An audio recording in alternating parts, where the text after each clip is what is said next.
сұрақтарын қою және оның жауабын шығармадан таба білу.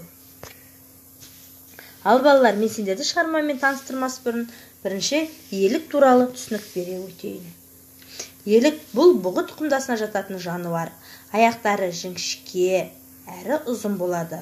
Олар жеміс-жидек және шөптесін өсімдіктермен қоректенеді. Еліктің баласы құралай деп аталады. Еліктің еті, терісі, мүйізі бағалы болады. Олардан дәрілер жасалады. Және де елік ең жүйрік жануарлардың біріне жатады. Ал балалар, енді оқулығымыздың 82-ші бетіндегі 84-ші сабаққа қараймыз. Бүгін бізге 84-ші сабақтың бірінші тапсырмасында жаңылтпаштар берілген екен. Кәні осы жаңылтпаштарды бәріміз бірге оқиық. Жабайы маралдар бар, араларында жаралы маралдар бар. Еліктер керіктерге еліктеді ме? Керіктер еліктерге еліктемес. Осы жаңылтпаштарды өздерің бірнеше рет қайталап жаттап алыңдар. Мамытбек Қалдыбаев атамыз 1939 жылы 9 наурызда оңтүстік Қазақстан облысы Төле би ауданына қарасты Қызылжалау ауылында дүниеге келген. Мамытбек атамыздың қанат қақты, ол неге ұялды, айна, ақжайық әуендері, жолдар шақырады деген көптеген кітаптары жарық көрген. Енді бүгін біз осы Мамытбек Қалдыбаев атамыздың еліктің лағы шығармасымен танысамыз. Ал ендеше шығарманы тыңдаймыз. Еліктің лағы.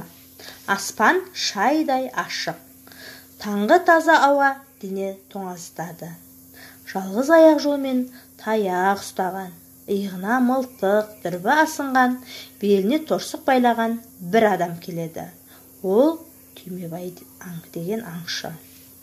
Аңшы таяғына сүйеніп биікке өрмелей бастады. Беліндегі торсығын шешіп, сая жерге жасырды. Таяғын тасқа сүйей салып, қолына қосауыз мылтығын алды.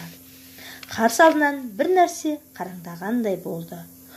Ол демін ішіне тартып, мылтығын алға кезеген бойда қалт тұра қалды. Әлден соң тастап отырған қарғаны көрді. Қап, мына қырсық атқыр, бүлдірмесейгі дегенше болған жоқ. Қарға сақ болыңдар аңдар деп ескерту жасағандай төбесіне бар даусымен қарқылдай ұшып өтті. Түймебайдың ызаланғаны соншалық оны атып салғысы келді. Бірақ ашуын ақылға жеңдіре білді. Ол қайтадан алға жылжи бастады. Кенет биік шоқы түбінен бір елікті көріп қалды. Қуанғаннан екі көзі оттай жанып кетті. Дереу мылтығының құлағын қайырды. Енді ол тіпті жақын келді. Елік қаннен қаперсіз жалпақ тасты жалап тұр. Нысанаға ала бастады. Әне елік қарауылға да ілінді. Сол сәт шоқы арасынан арғы жағынан селтең еткен кішкене сұрлақ көрінді. Ол келе енесінің емшегіне жармасты. Түймебайдың қолындағы мылтық сылқ етіп жерге түсті. Балалар, шығарманың мазмұны сендерге ұнады деп ойлаймын. Енді дәптерімізді ашып, бүгінгі күннің ретін, шығарманың тақырыбын және авторын жазып қоямыз. Үшінші тапсырманы дәптерімізге орындаймыз. Балалар, сендерге үшінші тапсырмада сұрақтар берілген. Сол сұрақтардың жауабын дәптерімізге түсіреміз.